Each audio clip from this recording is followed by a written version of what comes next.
आला हजरत फरमाते हैं कि जब सरकार बड़े पीर ने ऐलान किया कि मेरा ये कदम सारे औलिया के गर्दन पे है, तो उस वक्त ऐसी चमक हुई कि लगा कि कयामत कायम है और कश्फे साक हो रहा है।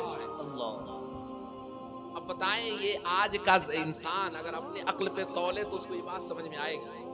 वो तो कहेगा कि मौलाना आप लोग हद कर दिए, ये तो कयामत की बात है, आप गौसे पाक। अब सुने आला हजरत क्या कहते हैं शेर में, गर्दने झुक गई, सर बिछ गए, दिल लौट गए, कश्फे साक आज कहां, ये तो कदम सैयदना आला हजरत अजीमुल बरकत रज़ी अल्लाह ताला अन्हु कहते हैं कि मेरी किस्मत की कसम खाएं सगाने बगदाद। मेरी किस्मत की कसम खाएं सगाने बगदाद, हिंद में भी हूं तो देता रहूं पहरा तेरा, हिंद में भी हूं तो देता रहूं, तुझसे दर, दर से सग और सग से है मुझको निस्बत। आला हजरत ने ये नहीं कहा कि मैं गौसे पाक का गुलाम हूं। आप कहते हैं गुलामी का दावा कैसे करूं कि बड़े पीर साहब मैं गुलामी की निस्बत कैसे कर लूं, आपसे पहले दर है और दरवाजे पे जो कुत्ते दस्तक देते हैं, जो निगहबानी करते हैं, मैं उनका गुलाम हूं। तुझसे दर, दर से सग और सग से है मुझको निस्बत, मेरी गर्दन में भी है दूर का डोरा तेरा, इस निशानी के जो सग हैं नहीं मारे जाते, हश्र तक मेरे गले में रहे पट्टा तेरा। सरकार बड़े पीर साहब की शान जो है ना वो बहुत बुलंद है। असल में हम तारुफ, इतने कम इल्म वाले तारुफ करा भी नहीं सकते हैं उनका। आप जिस पोस्ट पर हैं ना गौसियत कुबरा पे, वो जमाने में उस पोस्ट पर कोई एक ही होता है। औताद हैं, अब्दाल हैं, नुजबा हैं, नुकबा हैं, किसी पोस्ट पे 70 हैं, किसी पोस्ट पे 40 हैं, किसी पे 4 हैं, लेकिन बहरहाल किसी भी पोस्ट पे हैं, दीगर हैं। मगर गौसियत कुबरा में एक जमाने में एक ही शख्स होता है, और गौसियत कुबरा पे सरकार बड़े पीर साहब सुभान अल्लाह, सुभान अल्लाह। और कब से हैं? इमाम हसन अस्करी के बाद हैं, और कब तक हैं? इमाम महदी के ज़ुहूर तक है। सुभान अल्लाह। सरकार सैयदना आला हजरत अजीमुल बरकत रज़ी अल्लाह ताला अन्हु ने लिखा है कि जब हजरत अमीर माविया रज़ी अल्लाह ताला अन्हु से इमाम हसन मुज्तबा ने सुलह फरमा ली, तो अल्लाह तबारक व ताला ने इमाम हसन की नस्ल में ये बरकत रख दी। सुभान अल्लाह। कि हसन तुमने दुनिया की हुकूमत को छोड़ दिया, अब रूहानी दुनिया पे जो भी आएंगे वो तेरे बेटे होंगे। सबसे पहले गौसियत कुबरा पे आप उठे, आपके बाद इमाम अहले बैत हुए, इमाम हसन अस्करी हुए, और आपके बाद सरकार बड़े पीर साहब। कब तक है? इमाम महदी के सरकार बगदाद गौसियत कुबरा पे हैं, और इस पोस्ट पे अपने एक जमाने में एक ही शख्स होता है जिसके हाथ से जिसको भी दुनिया में विलायत का जोड़ा पहनाया जाएगा, उसको उसी के हाथ से विलायत का जोड़ा पहनाया जाएगा। सरकार गौसे पाक उस पोस्ट पे है, और हर सिलसिले में आपका फैजान है। बेशक। आला हजरत ने कहा एक जगह, मजरे चिश्त बुखारा वो इराको अजमेर, कौन सी किश्त पे बरसा नहीं झाला तेरा, और राज किस शहर में करते नहीं तेरे खुद्दाम, बाज किस नहर से लेता नहीं दरिया। यानी कि चाहे कादरिया में तो फैजान है आपका, चिश्तिया में भी है, सोरवर्दिया में भी है, नक्शबंदिया में भी है। चूंकि जब आपने ऐलान फरमाया कि मेरा कदम सारे अहलुल्लाह के गर्दन पे है, तो सरकार गरीब नवाज ने उसी वक्त कबूल कर लिया। चिश्तिया में भी फैजान है, दीगर और भी रिवायतें हैं। सोहरवर्दिया में फैजान कैसे आया है उसको देख ले। हजरत शेख शहाबुद्दीन उमर सोहरवर्द रज़ी अल्लाह ताला अन्हु, इनके मामू बरवायते दीगर इनके चचा हजरत सरकार बगदाद के मुरीद थे। बड़े पीर साहब की खिदमत में इनको बचपने की हालत में थोड़ी सी भी उम्र हुई होगी मदरसे में पढ़ने की, लेकर गए सरकार बगदाद की खिदमत में और अर्ज किया कि हुजूर ये मेरा नवासा है, मेरा भांजा है या मेरा भतीजा है, इसको देखें, इल्मे कलाम में बहुत गुफ्तगू करता है। चूंकि इल्मे कलाम में अल्लाह तबारक व ताला के ज़ात व सिफात से बहस होती है, सूफिया इसे पसंद नहीं करते थे। वो असल में इसलिए पढ़ाया जाता है कि वो बहस में और बातिल को जवाब देने में उसकी जरूरत पड़ती है। लेकिन इल्मे कलाम से सूफिया मना फरमाते थे। तो हजरत शेख शहाबुद्दीन सोहरावर्दी को लेके जब इनके मामू पहुंचे सरकार बगदाद की बारगाह में, तो हुजूर ये मेरा भांजा है, देखें कि सिर्फ इल्मे कलाम में गुफ्तगू करता है। तो सरकार बगदाद ने अपने सीने से लगाया और शेख शहाबुद्दीन सोहरावर्दी से कहा कि कुछ जानते हो इल्मे कलाम में तो मुझसे गुफ्तगू करो। तो शेख शहाबुद्दीन सोहरावर्दी ने कहा कि हुजूर मैं बोलना चाह रहा हूं लेकिन कुछ भी बोल नहीं पा रहा हूं, मेरे सीने में कुछ भी नहीं है। सरकार बगदाद ने दोबारा अपने सीने से लगाया और छोड़ के फरमाया कि अब कुछ कहो। तो मशाइख फरमाते हैं कि सिर्फ तसव्वुफ की बातें कह रहे थे। तो सरकार बगदाद ने फरमाया कि जो मुनासिब नहीं था वो खींच लिया हूं और जो मुनासिब था वो अता कर दिया। वाह वाह वाह।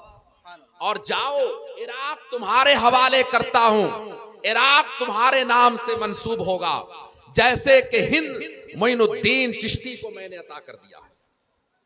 इराक आपको दे दिया आपने। और नक्शबंदी, देखिए असल में ये हम कहते हैं कि ये सिलसिला इनसे मंसूब है, लेकिन असल में सलासिल जो चले हैं वो कादरिया, चिश्तिया, सोहरवर्दिया, ये मौलाए कायनात से, और नक्शबंदिया सैयदना अबू बकर सिद्दीक से। बाद में चूंकि ये मंसूब हो गए, जैसे कादरिया सरकार बड़े पीर से, चिश्तिया सरकार अताए रसूल ख्वाजा गरीब नवाज से, सोहरवर्दिया शेख शहाबुद्दीन सोहरावर्दी से, और नक्शबंदिया हजरत ख्वाजा बहाउद्दीन नक्शबंद से। अच्छा, इस सिलसिले में कैसे फैजान आया है?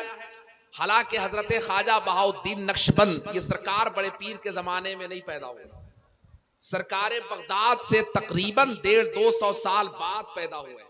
और कहां के रहने वाले थे? उज़्बेकिस्तान एक मुल्क है, उसी उज़्बेकिस्तान में बुखारा एक जगह है जहां के इमाम बुखारी रहने वाले थे। हजरत ख्वाजा बहाउल हक वद्दीन नक्शबंद वहीं के रहने वाले थे। लेकिन अभी सरकार बड़े पीर के जमाने में ये आए नहीं है दुनिया में। सरकार बड़े पीर एक दिन अपनी खानकाह में खड़े होके और बुखारा की तरफ देखकर मुस्कुराते हैं और फरमाते हैं कि इसी बुखारा में मेरा बेटा बहाउद्दीन आएगा, आज ही से मैं उसके सिलसिले में फैजान अता करता हूं। सुभान अल्लाह। चारों सिलसिले में फैजान आया, इसी को आला हजरत ने जमा किया।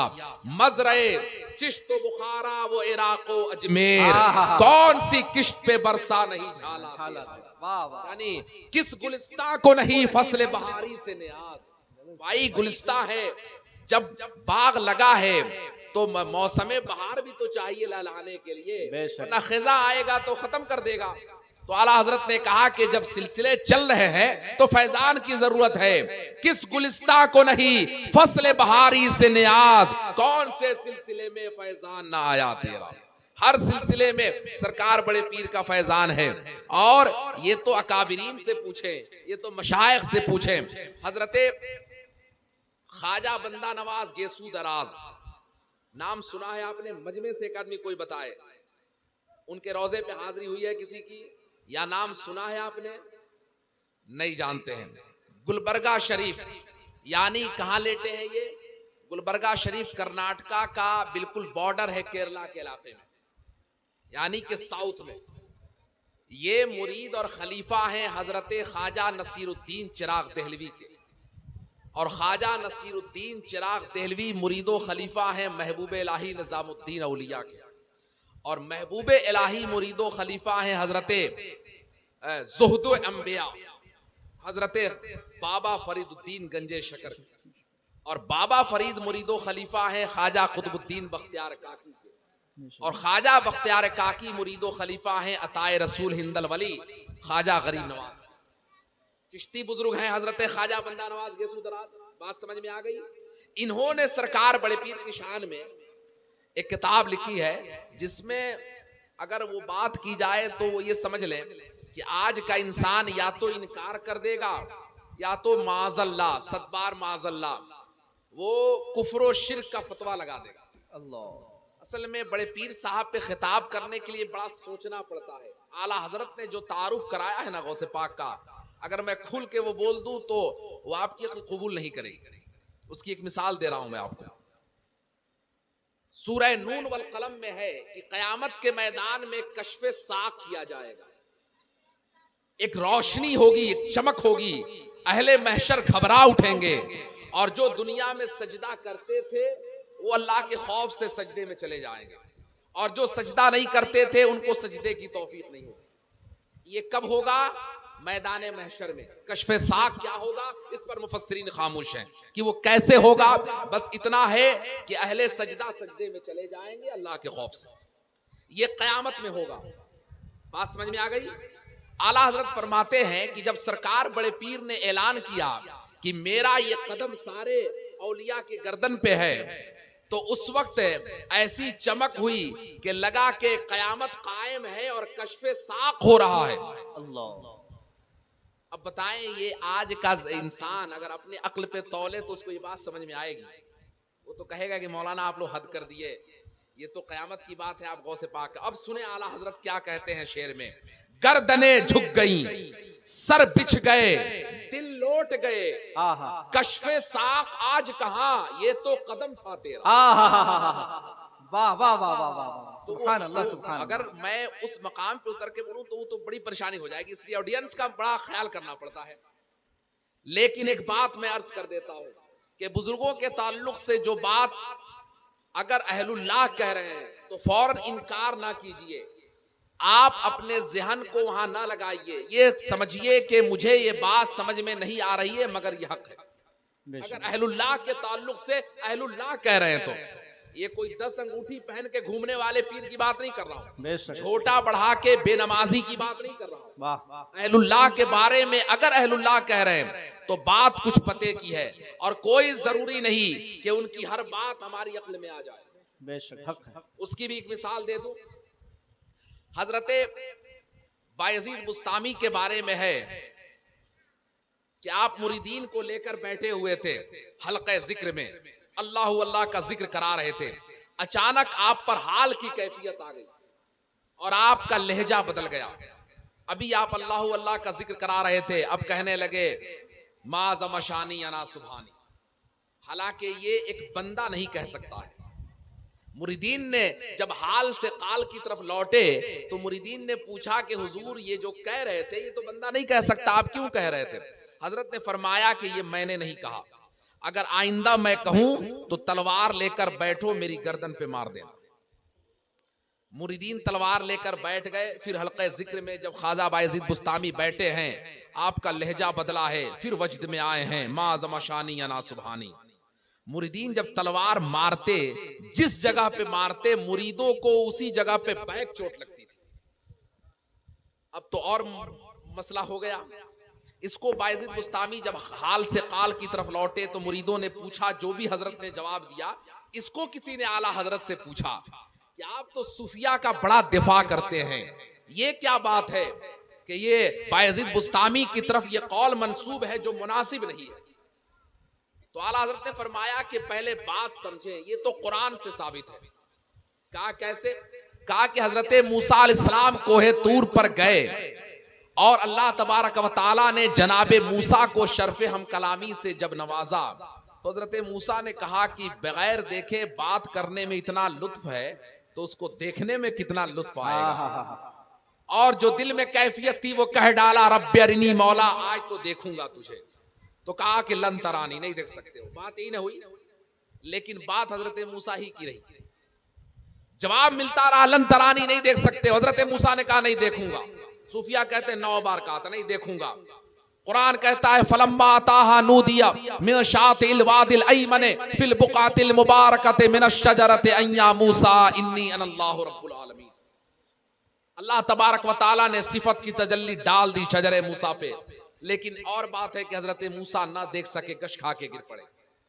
लेकिन आला हजरत ने फरमाया कि जब अल्लाह तबारक व तआला अपने सिफत की तजल्ली जब दरख्त पे डालता है तो दरख्त से आवाज आती है मिनश शजरते अय्या मूसा इन्नी अनल्लाहु रब्बुल आलमीन। दरख्त से आवाज आई मूसा मैं रब हूं। हालांकि दरख्त पर आने से अल्लाह पाक है, दरख्त में हुलूल करने से पाक है, ये हमारा बुनियादी अकीदा है ना ये। तो फिर ये बात क्या समझ में आई कि जब दरख्त पे वो सिफत की तजल्ली डाले तो दरख्त से आवाज आती है इन्नी अल्लाह रब्बुल आलमीन। वैसे ही बंदे मोमिन पे जब सिफत की तजल्ली डालता है तो बंदा फना हो जाता है, बाकी रहने वाली जात अल्लाह की होती है। और जो आवाज शजरे मूसा से आ रही थी वही आवाज बंदे मोमिन से आती है। वाह वाह वाह वाह, सुभान अल्लाह। ये कोई बात समझ में ना आए तो उसको फौरन इनकार ना कर दें। बेशक। ये क्या कह रहे हैं तो आपको क्या समझ में आ जाएगा हम क्या कह रहे हैं। अरे भाई ये हो सकता है कि आप आके दोबारा तकरीर के बाद पूछ सकते हैं कि हजरत ये बात नहीं समझ में आ रही, थोड़ा क्लियर कर दीजिए। अब नहीं ये ऐसा नहीं है। अरे भाई आपको क्या आता है कि आप समझ पाएंगे, वो बिला वजह की बात है। और इनकार करने की जहां तक बात है तो दुनिया में तो लोग कुरान का भी इनकार कर रहे हैं, हदीसों का इनकार कर रहे हैं मुल्हिदीन, तो खैर उससे पकड़ना नहीं। लेकिन बहरहाल गुजारिश है कि अहलुल्लाह की तरफ कोई कौल मंसूब हो या कोई इस तरह की बातें करामतें लिखी हैं तो उसको फौरन सुन के इनकार ना करें। उसमें भी सरकार बड़े पीर के बारे में, इसलिए कि आपकी करामतें हद्दे तवातुर को पहुंची हुई है। बेशक हक है। सरकार बड़े पीर की शान में एक किताब लिखा है अल्लामा शतूफी ने, बहजतुल असरार। और सुन ले, हदीस की तर्ज पे है, जैसे हदीसों में रिवायत से पहुंचाया गया है ना हर बात को हुजूर तक, वैसे ही बहजतुल असरार के हर वाक़े को अल्लामा शतरूफी ने सरकार बड़े पीर तक रिवायतन और दिरायतन पहुंचाया।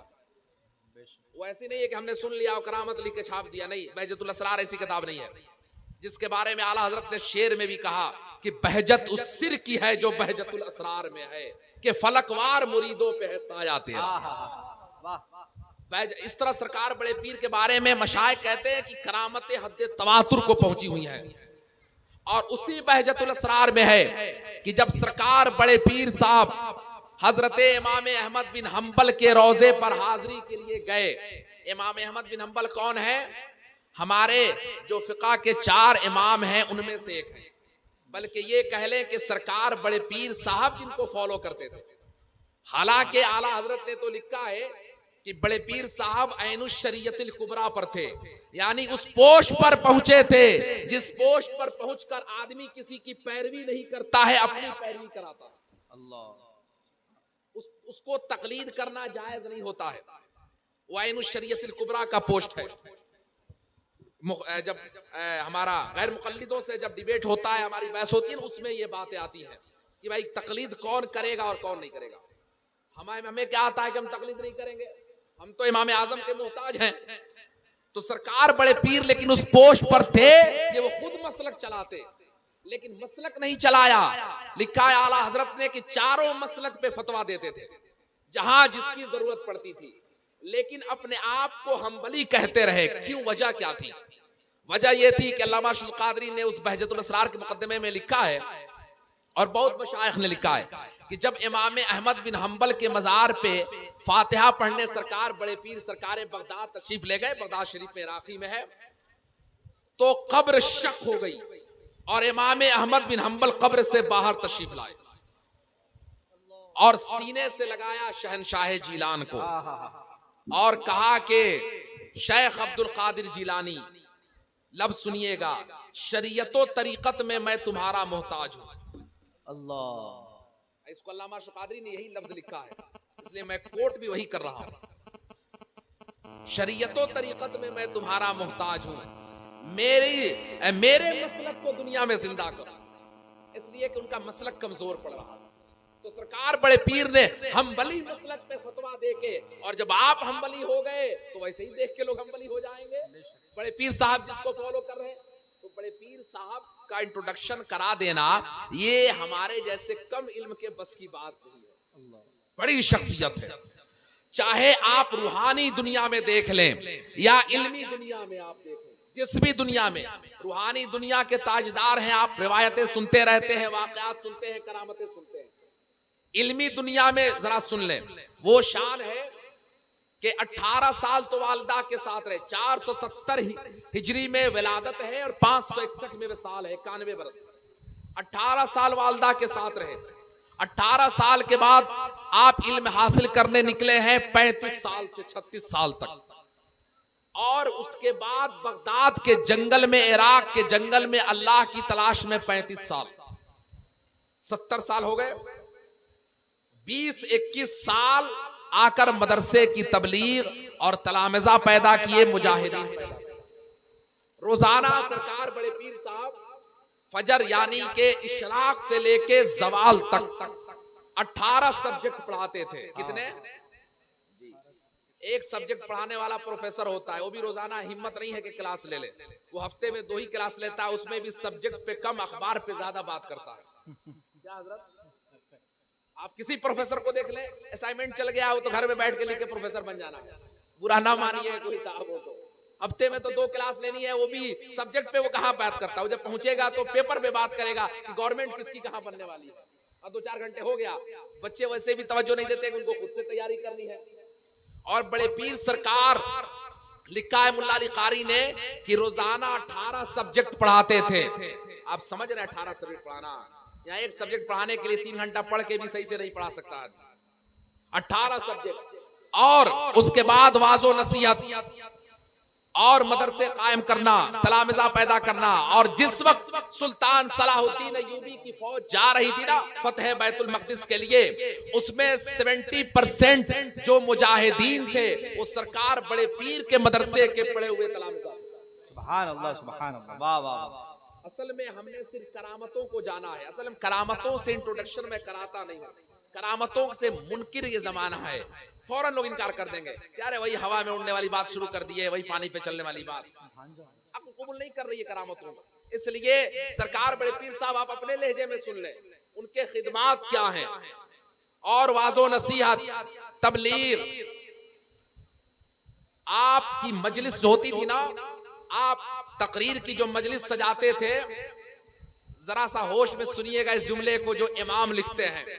आला हजरत फरमाते हैं कि आपका खिताब जब होता था तो मलाइका मुकर्रबीन, अंबिया मुरसलीन, यहां तक के हुजूर की जलवागरी होती। अब सुन ले आला हजरत का शेर। आला हजरत कहते हैं नबी आए, मुरसल आए, खुद हुजूर आए। वाह वाह वाह। नबी आए, मुरसल आए, खुद हुजूर आए, तेरी आवाज की वो महफिल है या गौस। सुभान अल्लाह, सुभान। सहाबियत हुई फिर ताबेइयत, बस आगे कादरी मंजिल है या गौस। सुभान अल्लाह। और कलम तोड़ दिया, उलूहियत ही अहमद ने ना पाई, नबुवत से तू आतिल है या गौस। अब ये अक्ल हैरान होगी नहीं इस पे, अगर ये सरसरी जहन वाले को ये बता दिया जाए का नबुवत से तू आतिल है या गौस, और रजा का खात्मा बिल खैर होगा इंशाअल्लाह, हम सब का खात्मा बिल खैर होगा, तेरी रहमत अगर शामिल है या गौस। ये इमाम अहले सुन्नत ने अदा के बख्शिश पढ़ी है कभी। आला हजरत गौसे पाक का जो सही इंट्रोडक्शन वाला हजरत ने कराया, और यकीन माने कि क्यों ना हो। तो मैं अर्ज कर रहा था, वो मैं आता हूं हालात के बाद थोड़ी सी बात और मुख्तसर थोड़ा सा वक्त देख लें। इल्मी दुनिया में एक बात और अर्ज करूं, इल्मी दुनिया में आपके जमाने में एक मुहद्दिस गुजरे हैं, हजरत मुहद्दिस इब्ने जौजी।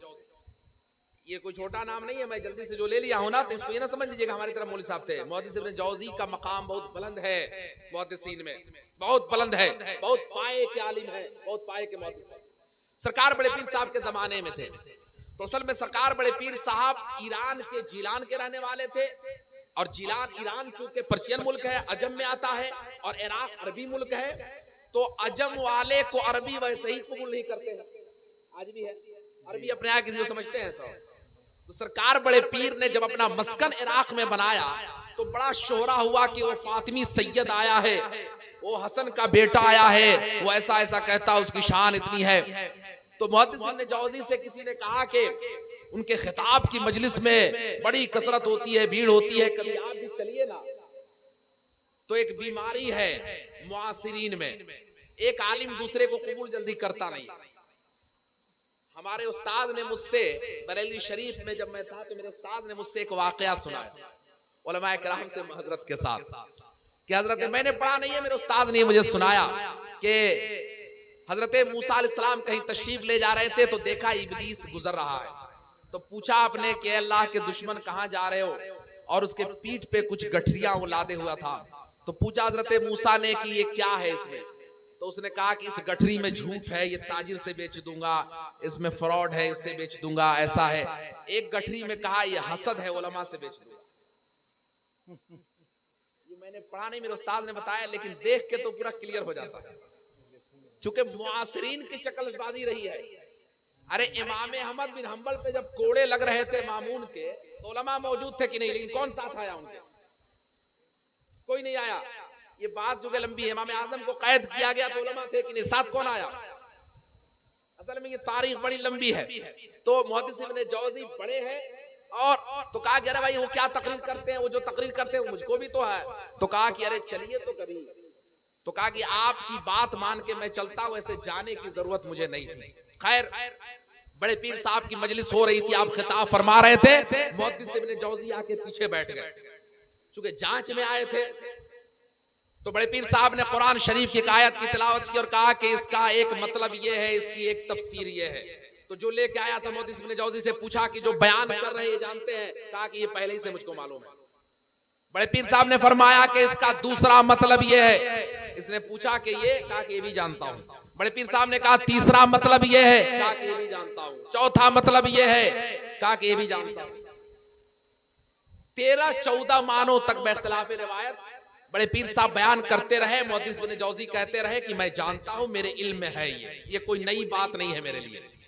जब 14 मानों से आगे बढ़े हैं तो पूछा उस शख्स ने कि 15वें माने पर कि ये, कहा कि ये नहीं मालूम था, पहली बार सुन रहा हूं, मेरे इल्म में इजाफा हो रहा है। हैरत नहीं है, आगे देखिएगा। 16 माने पे कहा कि पहली बार सुन रहा हूं, 17वें माने पे कहा कि पहली बार सुन रहा हूं, 18वें माने पे, 19 माने पे बयान कहते रहे कि पहली बार सुन रहा हूं। 40 मानों तक मुहद्दिस इब्न जौजी कहते रहे कि ये मैं पहली बार सुन रहा हूं, मेरे इल्म में इजाफा हो रहा है।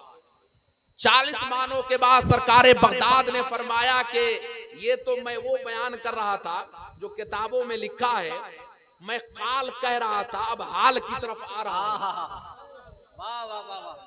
और अब वो कहूंगा जो लौहे महफूज में लिखा हो।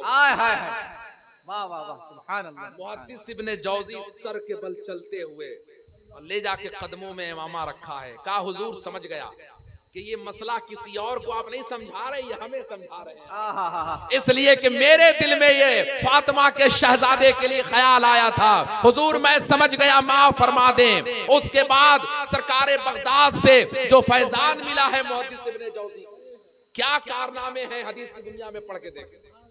और वो सरकारे बगदाद से मिलने के बाद के कारनामे।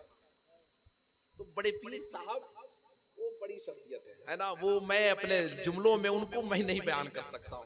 वो बड़ी शख्सियत, चाहे इल्मी दुनिया में देख लें या फिर तसर्रुफात की दुनिया में देख लें। तसर्रुफात की दुनिया में तो शान कितना बुलंद है कि आला हजरत ने कहा कि नज़ामे गौर में सरे पुल पे कहीं हाथ से छूटे ना दामाने मुअल्ला तेरा, कि कहीं भी रहो बड़े पीर साहब नज़ा में, यानी आलमे नज़ा हो वहां पर भी, और गौर में कब्र में जाऊं तो वहां पर भी, यहां तक के पुलसरात से गुजर रहा हूं, नज़ा में गौर में सरे पुल पे कहीं हाथ से छूटे ना दामाने मुअल्ला तेरा। वाह वाह वाह। अब आज की अक्ल में ये बात आएगी, कहेगा कि पुलसरात पर भी उनका दामन चाहिए। तो भाई हम शान से कहते हैं मैं कादरी हूं, शुक्र है रब्बे कदीर का, दामन है मेरे हाथ में पीराने। सरकार मुफ्ती आजम ताजदार अहले सुन्नत शहजादे आला हजरत कहते हैं, ये दिल, ये जिगर, ये आंखें, ये सर, जहां चाहो रखो कदम गौसे आजम। और ये भी सुन ले एक और बात कि औलिया में भी दर्जात है ना, जो शुक्र के आलम में होते हैं मजजूब वली। आला हजरत ने कहा कि वो गौसे पाक को नहीं समझ पाएंगे। कहा एक जगह आला हजरत ने कि शुक्र के जोश में जो है वो तुझे क्या जाने, शुक्र के जोश में जो है नशे में वो तुझे क्या जाने, खिज्र के होश से पूछे कोई रुतबा तेरा। नबवी में अलवी फसल, बतूली गुलशन, हसनी फूल, हुसैनी है महकना तेरा। वो शान बुलंद है, ये फातिमा के शहजादे हैं और हसन मुज्तबा की औलाद में ये शान कि जो वली कब्ल थे या बाद हुए या होंगे, सब रखते हैं अदब दिल में मेरे आका। इसलिए खूब ताजीम करें और खूब एहतमाम करें। ये तो बड़ी ग्यारहवीं है अल्हम्दुलिल्लाह तबारक व तआला।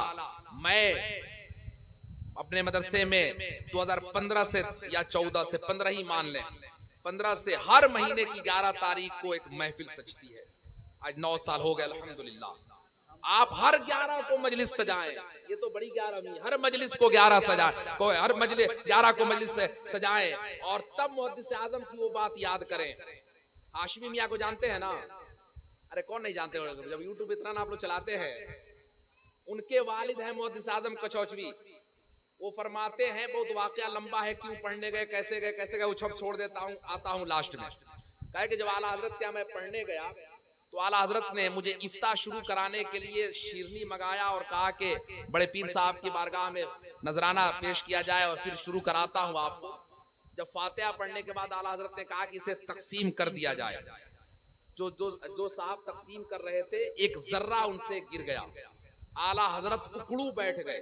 ये उकड़ू का लफ्ज मैं पहली बार मुहद्दिस आजम की तहरीर में पढ़ा हूं, उससे पहले मैं नहीं कहीं पढ़ा। उकड़ू बैठ गए और जबान से उठाने लगे। जबान से उठाने लगे तो पूछा किसी ने, हुजूर ये क्या बात है?